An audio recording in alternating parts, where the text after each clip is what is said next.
ছাত্রী। আমি এখন একটি কবিতা আবৃত্তি করব। কবিতার নাম আবার আসিব ফিরে। কবির নাম জীবনানন্দ দাশ।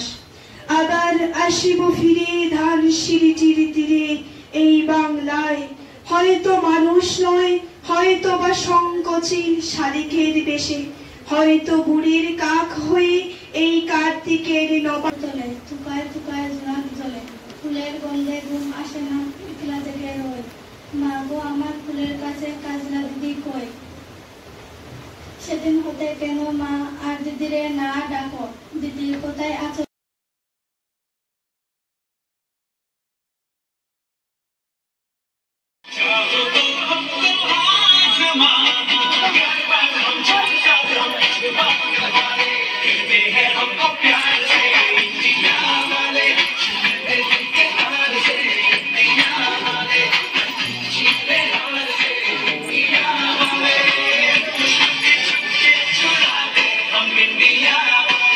দাঁড়ায় দেখো আগে না দেখো। আজকে আমরা ছবি আঁকবা, ঠিক আছে?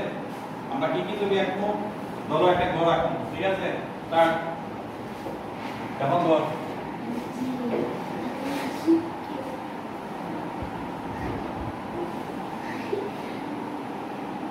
কে পারে দেখি আঁকতে?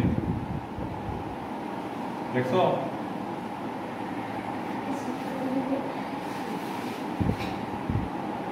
বলে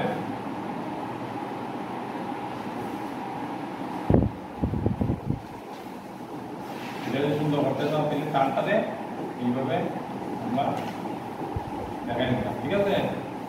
দেওয়ার পর সবাই আঁকো, বইতে নি কর। এখন তো গাছ আঁকবো, ঠিক আছে? দেখো গাছ আঁকবো।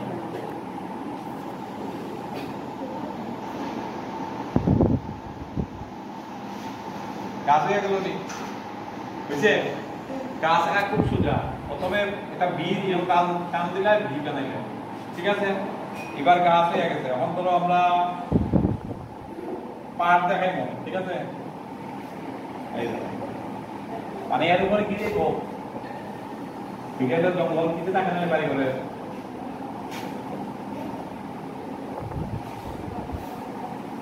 হয়ে গেল। এইবার দেখো আমি আরো সুন্দর দেখাই। ধরো আকাশে পাখি উঠতে আছে, কিভাবে দেখাইবে?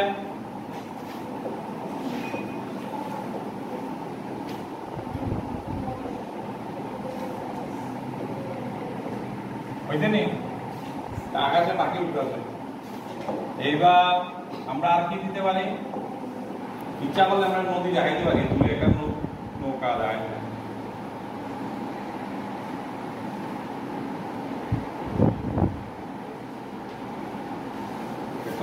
নদী হয়ে গেল। আর নদীর এই লোক পাটটা, মানে এর নিচে কি থাকবো? জল থাকবো, ঠিক আছে? জল একটু দাঁড়াই অনেক চাপলে একটু ব্ল্যাক দিয়া যাইতে আরো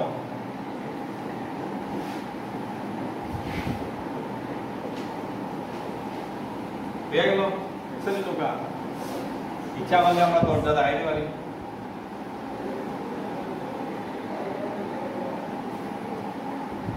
এই দরজা হয়ে গেল। এদিকে তোমরা জানলা খোলা, দেখছো নি? জানলার মধ্যে আমরা যা যা দেখি বাস্তবে, ঠিক আছে? এবার সবাই তোমরা আঁকো, সবাই আর্ট করতে আসলে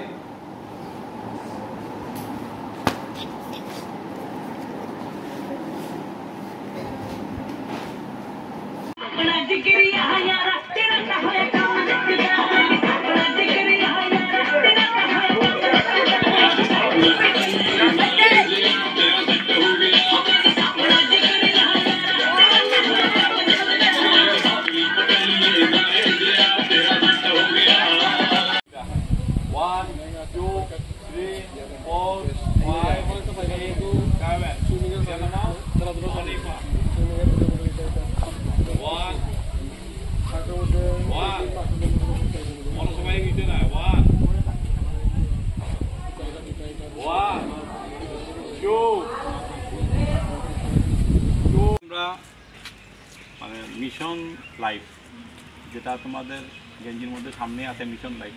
তো আমরা অলরেডি ইকো ক্লাবের আন্ডারেই আমরা যাচ্ছি এবং Tripura state pollution control board. তো আমার যেটা প্রশ্ন, আমরা অলরেডি তোমরা লংতরাই ভ্যালি যে ইকো পার্ক তোমরা ভিজিট করলে এবং এখন আমরা কুমারঘাটের যে ইকো কিড পার্ক যেটা সেটা তোমরা দেখছো। তো আমার প্রশ্ন হলো যে মিশন লাইফটা তো মিশন তো বুঝো, যে কোনো কিছু আমরা স্বেচ্ছায় শ্রম দেবো এরকম একটা বিষয়। মিশন লাইফ মানে জীবন। এখন আমরা মিশন লাইফে কী কী আমরা টার্গেট, ইকো পার্ক আমরা দেখলাম যে আমাদের টার্গেট ছিল আরেকটা স্যাংচুয়ারি মানে অভয়ারণ্য তো আমাদের কাছাকাছি নেই, পরবর্তী সময় সম্ভব হলে আমরা যাব। আমাদের মিশন লাইফে আমাদের উদ্দেশ্য থাকবে, তোমরা সব তো ভলান্টিয়ার হয়ে গেলে 10 জন। 1 নাম্বার 1 সেভ এনার্জি, ঠিক আছে। সেকেন্ড 1 আমাদের থাকবে সেভ ওয়াটার। দেখো আমাদের কী কী টার্গেট থাকবে এই মিশন লাইফের, যেহেতু আমার mission life. Save water, single use plastic আমরা কাজ করব, সামনে সিঙ্গল ইউজ প্লাস্টিকের বিরুদ্ধে কাজ করব। মানে আমরা যে সিঙ্গল ইউজ আমরা বোতল খেলাম ফেলে দিলাম, এইগুলির উপরে আমরা কাজ করতে হবে। সাস্টেনেবল মানে যেটা আমরা ব্যবহার করব কিন্তু যাতে তার ঘাটতি না হয়, পরবর্তী বংশধরের জন্য রাখতে হবে, এটা হলো সাস্টেনেবল ডেভেলপমেন্ট। তো আমাদের কিন্তু মিশন লাইফের এটাও একটা টার্গেট, আমরা সাস্টেনেবল ডেভেলপমেন্টকে রক্ষা করে এই যে সূত্রটা, অর্থাৎ আমি নিজে বাঁচবো, আমার ভবিষ্যৎ প্রজন্মের জন্য কী করবো, প্রাকৃতিক সম্পদ দুই রকম হয়, একটা হলো রিনিউয়েবল, একটা নন রিনিউয়েবল, ঠিক না। তো আমাদের নন রিনিউয়েবল যেটা, সেটাকে আমাদের এমনভাবে ব্যবহার করতে হবে যাতে ভবিষ্যৎ প্রজন্ম থাকে। তো আমাদের মিশন লাইফের সবার আমাদের টার্গেট হবে এইগুলি, ঠিক আছে। আর একটা যেটা আমি বলে দিই লাস্ট, যেটা আমাদের অ্যাডপ্ট করতে হবে, কোনটা, হেলথি লাইফ। মিশন লাইফের টার্গেট কিন্তু আমরা আজকে এই পার্কগুলি দেখেছি, সামনে আমরা টার্গেট করে আমরা কোনো ধরনের বস্তিতে যাব, কারণ তাদেরকে ওই হ্যাবিটটা মানে তাদেরকে অ্যাডপ্ট করাতে হবে, সেটা হলো healthy life. Early to bed early to rise makes a man healthy and wealthy wise. তা আমরা কিন্তু এখন মেনটেনই করি না, আমরা ঘুরেও উঠি না আর তাড়াতাড়িও ঘুমাই না। তো আমাদের ওইগুলিই অ্যাডপ্ট করাতে হবে, অর্থাৎ আমাদের এই প্রকৃতিটাকে রক্ষা করতে হবে, সুন্দর পৃথিবীটা। তোমরা ইকো পার্ক দেখলে, ইকো পার্কে একটা সুন্দর পরিবেশ দেখেছো, কী সুন্দর করে গাছগুলি দিয়ে আমরা কীরকম সাজানো যায়। তো এইগুলি গাছগুলি যদি না থাকতো তাহলে মরুভূমি হয়ে যেত। তো আমাদের মিশন লাইফ এবং ইকো ক্লাব এবং Tripura state pollution control board সবেরই একটাই মিশন, আমাদের যে এনভায়রনমেন্টটাকে আমাদের রক্ষা করতে হবে, ঠিক আছে। আজকে কিন্তু এই 10 জন ভলান্টিয়ার হয়ে গেলে আমাদের টিএমসি আর্ট ইনস্টিটিউশনের জন্য, ঠিক আছে। আগামী দিন আমরা আমাদের করন্ত স্যার আছে, আমাদের হিরণ আমাদের হেল্প করতে, আমাদের সত্যজিৎ স্যার, আমরা সবাই মিলে বা আমাদের অন্যান্য স্যাররাও আছে, আমাদের টার্গেট নিয়ে আমরা কাজ করব, বোঝা গেল। যাতে আগামী দিন তোমাদেরকে বলার সঙ্গে সঙ্গে তোমরা কেউ পিছপা না হও। অলরেডি আমরা গেঞ্জি পরেছি, একটা ইউনিফর্ম তোমাদেরকে দেওয়া হয়েছে, মিশন লাইফের চিহ্নটা আমরা দিয়ে দিচ্ছি, যে লোগো, এটা ওয়ার্ল্ড ওয়াইড। আর আমাদের এই মিশন লাইফটা আমাদের ইন্ডিয়াতে স্টার্ট করেছেন আমাদের প্রাইম মিনিস্টার নরেন্দ্র মোদী, কিন্তু এটা একটা এই মিশন লাইফ 2022-এ এটা উনি লঞ্চ করেছেন। তো আমরা সবাই ওনাকে সামনে রেখে দেশটাকে সামনে দিয়ে আমরা এগিয়ে যাবো, হেলথি এনভায়রনমেন্ট এবং হেলথি লাইফ দুইটাই আমরা চাই, ঠিক আছে।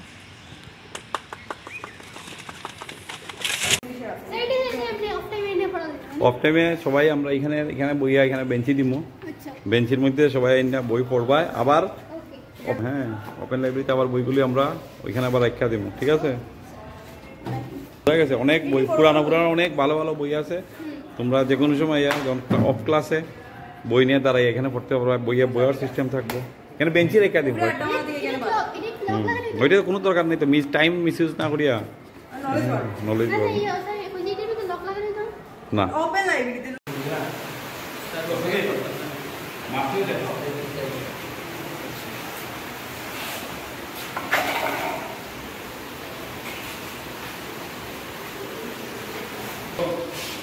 Ayo, turun. Bayar dulu.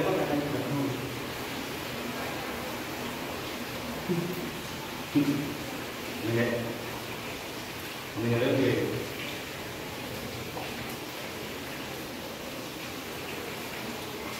Ya. Sudah lagi.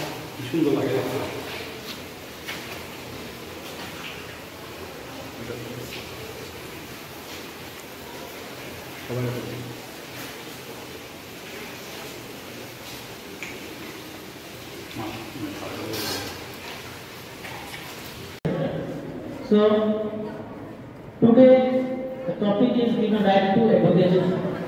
We know that our Constitution of India came into force in the year of 1950, 26 day of January.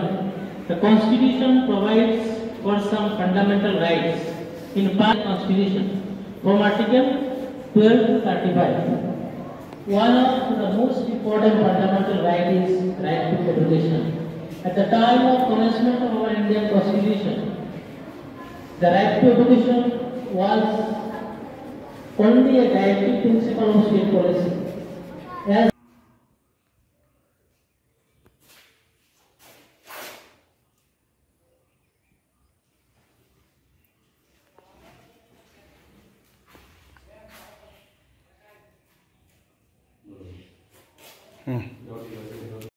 বিদ্যালয়ের কি ক্লাব?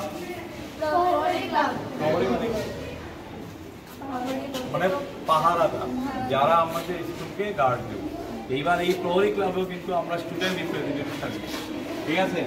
এই স্টুডেন্ট রিপ্রেজেন্টেটিভরা কি করবো, স্কুলের বিভিন্ন জায়গাতে মানে গার্ড বলতে কি বিষয় দিতে পারে, ওই যে দেখি কিনা মেয়েদের কোনো সমস্যা আছে কিনা, আমার স্থানীয়দের সমস্যা আছে কিনা, আমার তোমার এই কি বলে এটাকে প্রহরী মানে তো পাহারাদার। এখন আমরা কি কি পাহারা দিই যেগুলি আমি বললাম, পাশাপাশি সবচেয়ে বেশি যেটা দরকার আমাদের মধ্যে কেউ ড্রাগ নিচ্ছে কিনা, কোনো ধরনের ট্যাবলেট, কোনো ধরনের তিরঙ্গা, এটা আমরা বলবো তোমরা শুধু স্কুল না, যার যার বাড়িতেও তোমরা ব্যবহার করতে পারো।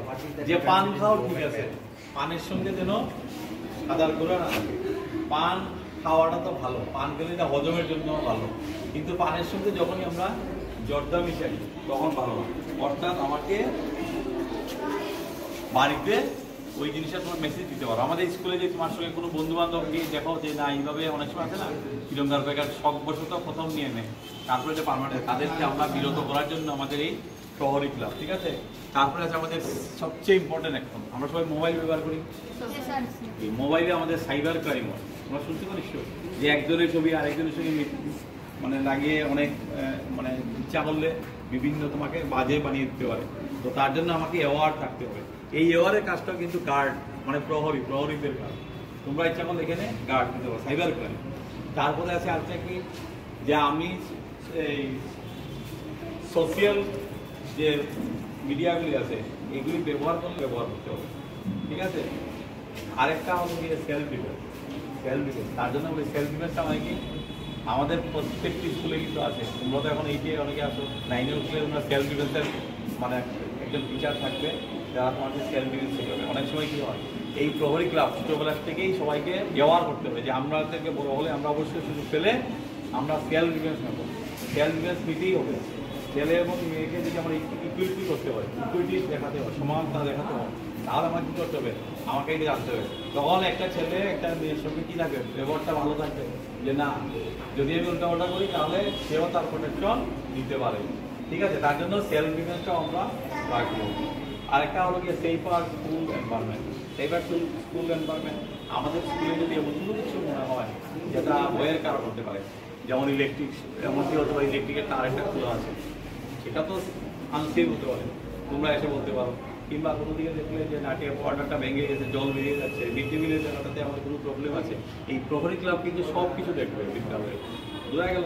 এইগুলি সব তোমাদের ব্যবহার থাকতে হবে, তবেই আমাদের এই যে সরকারের যে প্রহরী ক্লাব আচ্ছা, না হলে কি হবে, নামে আমরা এটা এখানে নাম লিখে এগিয়ে দিয়েছি, কিন্তু তোমরা তাহলে হবে না। তোমাদের চোখ কান সবসময় খোলা রাখতে হবে, পুরো বিদ্যালয় দেখে ভালো করে নজর রাখতে হবে। আমরা কী করবো, প্রত্যেক ক্লাসে আমাদের দুজন আমরা ভলান্টিয়ার বানিয়ে দেবো, কিন্তু ভলান্টিয়ারের কাজ তো দুজন হলে হবে না, সবাইকেই দেখতে হবে। হঠাৎ ওই যে আমি দেখেছি আমাদের অনেক সময় কারেন্টের একটা বোর্ড ভাঙা অবস্থায় আছে, এটাও ডেঞ্জার তোমাদের জন্য সেফ না। তুমি হয়তো সাবধান হয়ে গেলে আরেকজনকেও সাবধান করতে হবে, মানে সেফ নিজেকে রাখবো, অন্যকেও সেফ করে রাখতে সাহায্য করবো, তাহলে আমাদের এই প্রহরী ক্লাব সাকসেস হবে। বোঝা গেছে? ঠিক আছে। এটা কি বালিকা মঞ্চ নাম শুনছো তো? বালিকা মঞ্চে অলরেডি আমাদের স্কুলে যেটা ফর্ম করা হয়েছে কমিটি। বালিকা মঞ্চের কাজ কি? বালিকা মঞ্চের কাজ কি কও? বালিকা মঞ্চ দেখো, এই মঞ্চটা কিন্তু ত্রিপুরাতেই প্রথম তৈরি হয়েছে এবং করছে আমাদের একজন আইএস অফিসার, যিনি সাউথ ডিস্ট্রিক্টের ডিএম আসলেন, সাজু বাহির ক্লিয়ার হচ্ছে। তার কারণ হলো যে বালিকা মঞ্চের থেকে মেয়েদেরকে কি করতে পারবে, এম্পাওয়ার গার্লস।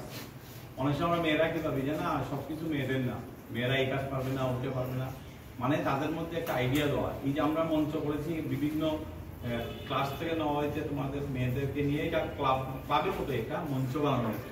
তো এখানে মঞ্চতে কি বোঝানো হয়েছে যে তাদেরই দিয়ে তোমাদেরকে অ্যাওয়ার্ড করা যে মেয়েরা কোনো অংশেই কম নয়, তাদেরকে সুযোগ দিলে সে পাইলটও হতে পারে। দেখছো তো এবার ইরান ইসরায়েল যুদ্ধে যে ইসরায়েলের যে পাইলট কি আসলো, মেয়ে আসলো না, মেয়েরা ফাইটার প্লেন চালায়। তো এটা একটা গেল। 2 নম্বর হলো জেন্ডার ইকুইলিটি। জেন্ডার ইকুইলিটি মানে মেয়ে এবং ছেলে এর মধ্যে কি সমতা আছে, যে এটাও কে করতে পারে, এই বালিকা মঞ্চ থেকে মেসেজ দিতে লাগবে। নিশ্চয়ই তোমরা এই মেসেজগুলি দিবা। গার্লস রাইট টু এডুকেশন, মানে ছেলেরা কিন্তু করবো, আগে কি আসলো ভাবতো যে ছেলেরা মানে পড়াশোনা করতে লাগবো, আর মেয়েদের কি কাজ, মেয়েরা অল্প পড়বো, ঠিক আছে, মেয়েরা বেশি পড়ার দরকার নাই, শুধু ঘর গৃহস্থের কাজ করতে যতটুকু দরকার ততটুকু পড়লেও। কিন্তু এখন কি দিচ্ছে বালিকা মঞ্চে, কি করতে লাগবো যে না মেয়েরাও সমানভাবে পড়া দেবো, ঠিক আছে। এবং দেখো সবচেয়ে বড় যেটা আছে আমাদের এনভায়রনমেন্ট, স্কুলের এনভায়রনমেন্ট দেবো। আমাদের স্কুলে গার্লস টয়লেট আলাদা করে বানানো আছে তো, মেয়েদের জন্য আমরা কি করছি, চেঞ্জিং রুম বানিয়ে দিচ্ছি। এটার মধ্যে মেয়েদের যে রুমগুলো যাতে সেইখানে গিয়ে তার পার্সোনাল প্রবলেমগুলি যে চাহিদাগুলি আছে সেইখানে গেলে পরে যে মিটাইতে পারবো। মানে কি আমাদের এই রুমটাতে এমনভাবে সাজানো দেওয়া আছে, বিভিন্ন ধরনের অ্যাডভাইস দেওয়া আছে। তো আমরা কি করছি, আমরা স্কুলের মঞ্চের আরেকটা কাজ হলো স্কুলের মধ্যে একটা গার্লসের জন্য সেফ এনভায়রনমেন্ট তৈরি করা, ঠিক আছে। যদি এটা তোমরা বুঝো, এদের এখন মেয়েরা ছেলেদের থেকে বেশি স্কুলে এবার মেয়েরা যে কোনো কাজ দিতে পারে না আমরাও পাবো, কোনো জায়গাতে পিছিয়ে যাবে, ঠিক আছে। খালি বয়স করলেই হবে না, আমাকে মেয়েরাও, আর ছেলেদের মধ্যে এই মানসিকতা আনতে লাগবে যে মেয়েরা আমাদের চেয়ে কোনো অংশে কম নয়। আমরা তাদেরকে হিরো বলবো না যে তারা ফিজিক্যালি দুর্বল, মেন্টালি দুর্বল, তাদের ব্রেইন কম, এইগুলো কিন্তু ফালতু জিনিস। ব্রেইন সবের আছে, শুধু আমরা এটাকে ইউজ করতে হবে, তবেই আমাদের বালিকা মঞ্চ সাকসেসফুল, ঠিক আছে। Thank you. তারপরে এই দিন একটা মাথা থেকে আমরা একটু কাম দিলাম, দ্বিতীয় মাথা থেকে কাম দিলাম, দিয়া মিলে দিলাম, এর পরে কি হলো, কাল হয়ে গেল। তারপরে একটা দরজা দিলাম, একটা জানালা দিলাম, এবার দেখবো ঘরটা আমার কই আছে, ধরো পাহাড়ের মধ্যে যাবো, এটা করে এবার ডাক দিলাম, মানে আকাশ হয়ে গেল। এই আগে দৌড়ে দিলাম আকাশ, আর এই দৌড়ে কি দিল মাটি বা মাঠ। এবার পাহাড় তোমার দেখাইতে লাগাই গেল,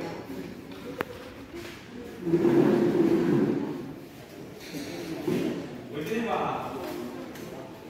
এটা মনে হইতেছে নি দূর দিলাম হয়ে গেল।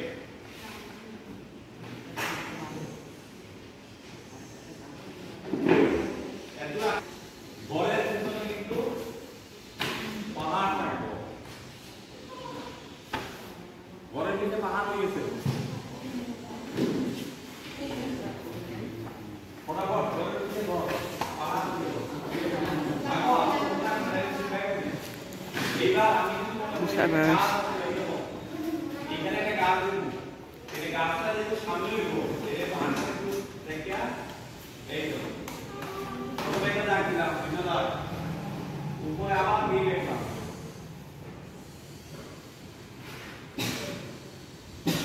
এই তো গাছ দিয়ে গেছে।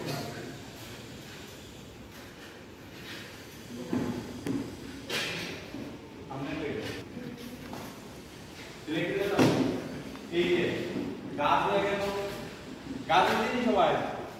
এইবার যে মনে হয় একটা ছড়া বা নদী আছে সামনে, এই যে একটা ছড়া বা নদী হয়ে গেল। এইবার তুমি ইচ্ছা করলে এখানে একটা নৌকাও দিয়ে দিতে পারো।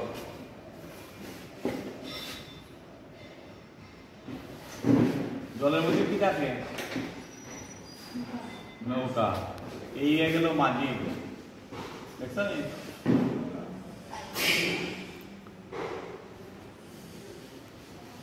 এটা হয়ে গেল আমার ডাবল দাগ করে দেবো উপরেরটা।